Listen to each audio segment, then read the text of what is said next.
Very morning 8th class. हम लोग पढ़ रहे थे अपना चैप्टर द मशीन। इसको हमने कवर कर लिया था यहाँ तक कि एक लेडी है जिसका नाम जया है। वो हार नहीं मानी थी अपनी डिफ़िकल्टीज़ को लेके। वो हमेशा ही करेजियस बनी रही। उसने सब चीज़ों को डिफ़िकल्टीज़ को फेस किया। तो हमने पढ़ा था कि उसका हस्बैंड था जो कि एक मिल में काम करता था। मिल किस चीज़ की थी? क्लॉथ मिल। लेकिन उसकी फैमिली में एक बच्चा और बच्ची, मतलब बेटा और बेटी थी। लेकिन अचानक से उसके हाथ पैर में प्रॉब्लम हो गया और वो अब खाना पाने के लिए भी परेशान होने लगा। अब क्या हुआ इसके आगे देखते हैं। बट जया कौन?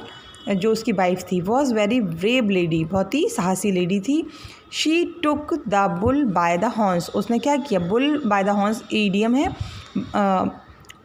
The bull by the horns का मतलब कि आप जैसे बुल को पकड़ सकते हैं उसकी सींग को पकड़ के, यानी कि उसने सारी परेशानियों को फेस किया बिना डर के साथ। देखिए यहाँ पे, she never felt defeated when confronted by difficulties, मतलब कि उसने डिफ़िकल्टीज़ के आगे अपनी हार नहीं मानी। शी वॉज नॉट लिटरेट, वो पढ़ी लिखी नहीं थी। Hand she could not gate the job in place of her husband, मतलब वो पढ़ी लिखी नहीं थी इसलिए उसे वो जॉब नहीं मिल सकती थी अपने हस्बैंड की जगह पे। The mill had promise that her son would get the job when he grew 18 years of age. लेकिन उससे प्रॉमिस किया गया है कि उसका जो बेटा है जब वो 18 साल का हो जाएगा तब उसके फादर की जॉब उसको मिल जाएगी। So she picked up domestic job like cooking, cleaning and washing. इसलिए उसने क्या किया? जो डोमेस्टिक जो घरेलू काम होते हैं, कौन से? खाना पकाने का, सफाई करने का, वॉश करने का। ये जैसे आपने देखा होगा ना, कुछ लोग काम करते हैं ऐसे घर घर जाकर, तो वो उसने काम स्टार्ट कर दिया जया ने। Jaya saw her young fair daughter standing in a corner. She was now 22। उसने अपनी बेटी की तरफ देखा जो कि कॉर्नर में खड़ी हुई थी, जो कि 22 यानी कि 22 साल की हो चुकी थी। मीनिंग क्या कहना चाहते हैं कि अब उसकी मैरिज की टेंशन होने लगी। Jaya stared at the photograph of her young son hanging on the front wall. अब देखिए कितनी बड़ी बात है कि ये जो फ़ोटो टंगी है ये इसके बेटे की है, यानी कि इसका बेटा भी ख़त्म हो चुका है, उसकी डेथ हो चुकी है। अब वो भी इसमें पता चलेगा। Jaya stared at the photograph पर देखा जो कि यंग सन की थी, छोटे लड़के की थी। Hanging on the front wall, जो कि सामने की दीवार पर लटकी हुई थी। She turn and uttered in a harsh voice, I am going, मैं जा रही हूँ। ठीक, तो मतलब अभी भी वो काम पर जा रही है। She was walking in the street yet her mind was wandering all about. अभी मतलब वो दिमाग में उसकी कुछ विचार चल रहे हैं। She was lost in the nostalgia with time her son completed his matriculation and intermediate, मतलब उसके बच्चे ने, जो लड़का था उनका, उसने 10वीं और 12वीं कर ली थी। उसके संग क्या हुआ वो बताने वाले हैं। He had done well in all examinations during the course of his studies. उसने क्या किया था? मतलब बहुत अच्छा काम किया था उसकी स्टडी के टाइम पे। He was lending her a helping hand by working on a garment shop as a salesman. वो एक सेल्समैन के हिसाब से गारमेंट शॉप पर काम करने लगा था। He was earning only a little money but he was determined to utilise this for this further studies. उसने मतलब वो काम तो करता था और कम ही अर्न कर पाता था, लेकिन उसके दिमाग में कुछ चल रहा था कि मुझे कुछ अच्छा करना है, यूटिलाइज़ करेगा इस चीज़ को। ही always said that he would become an officer. वो हमेशा ही कहता था मतलब कि मुझे एक ऑफिसर बनना है। एंड नॉट अ वर्कर, और एक वर्कर नहीं बनना है। इन द मिल, उस मिल में उसे काम नहीं करना। He often said to her, वो उससे हमेशा ही बोलता था, let me grow and complete my studies, you will not have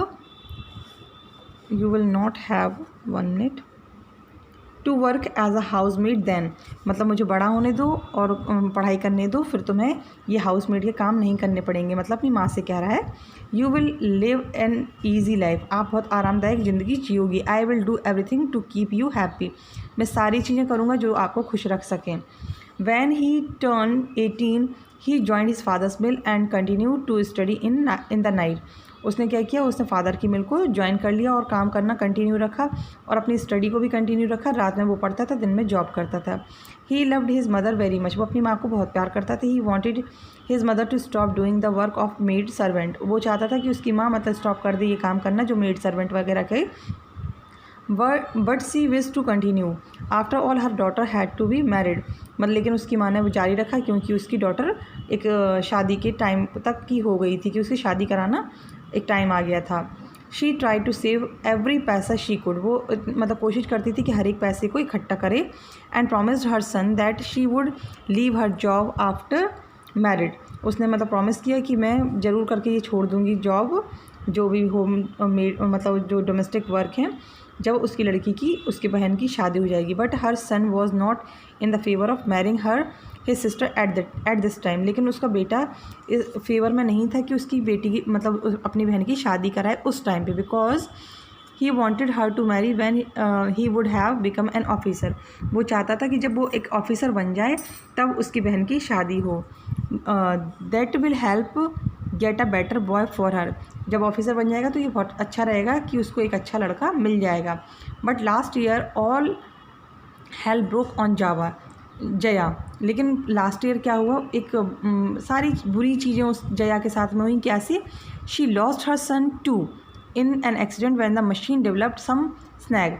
देखिए यहाँ पे क्या हुआ कि बड़ी बात है कि उसने मतलब कंटिन्यू अपना जॉब भी करना रखा, उसने पढ़ाई भी की, वो काम भी करने लगा, उसने उसी मिल में काम स्टार्ट किया, तो एक्सीडेंट उसके संग भी हुआ। ही वॉज इलेक्ट्रोड्यूट टू डेथ, मतलब उसके जो करंट लग जाता है ना तो उसको मतलब करंट से उसकी डेथ हो गई। Destiny had been very harsh on her, how can I live on this tragedy. मतलब कि डेस्टिनी मतलब जो होना होता वो होता ही है, या भाग्य में जो लिखा होता वो होता है। अब मैं इस दुख, इस ट्रेजिडी के संग कैसे जिंदा रह सकती हूँ। थॉट जया ने सोचा। Perhaps the thought of her young daughter kept her alive. अब क्या आ गई कि उसको मतलब उसका लड़का ख़त्म हो गया, लेकिन उसके दिमाग में क्या चला कि उसकी बेटी भी तो है, उसको ज़िंदा रखना है। तो आज के लिए इतना ही, आगे हम इस चैप्टर को कंटिन्यू करेंगे। अभी अगर जो समझ में नहीं आए तो बताइएगा। अभी बस जया के बारे में पढ़ लिया, उसका बेटा, उसकी बेटी और उसके हस्बैंड के बारे में हमें पता चल गया कि क्या चल रहा है। इसके आगे आप मतलब पहले तो रीड करके रखिए, अगर समझ में नहीं आए तो पूछिएगा, और पूरा चैप्टर एक बार रीड करके रखना आपको, यही होमवर्क है आपका। Thank you.